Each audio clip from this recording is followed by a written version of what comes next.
Volleyball બંને રમત રમતા હોય એવા ખેલાડી કેટલા? કબડ્ડી રમતા હોય ને વોલીબોલ રમતા હોય, બરોબર, બીજું કલે ગમે રમતા હોય, કબડ્ડી ને વોલીબોલ બંને રમત રમતા હોય એવા તમને પૂછ્યા.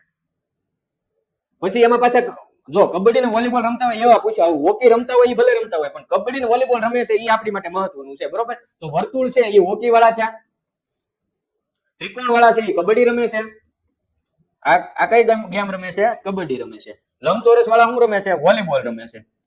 ચાલો, તમને હું પૂછ્યું ભાઈ, કબડ્ડી વોલીબોલ બંને રમતા હોય એટલે ત્રિકોણમાં આવતા હોય, લંબચોરસમાં આવતા હોય. હવે પછી હોકી રમે છે કે નથી રમતો એની આપણે મતલબ નથી. આપણને એવું કીધું કબડ્ડી રમતા હોય ને વોલીબોલ રમતા હોય એવા ગોતવાના છે, બરોબર. પછી અમુક વખત ઓપ્શન ઉપર જવું પડે, પણ અહીંયા જુઓ તમે, કબડ્ડી રમતા હોય એટલે ત્રિકોણમાં આવવા જોઈએ.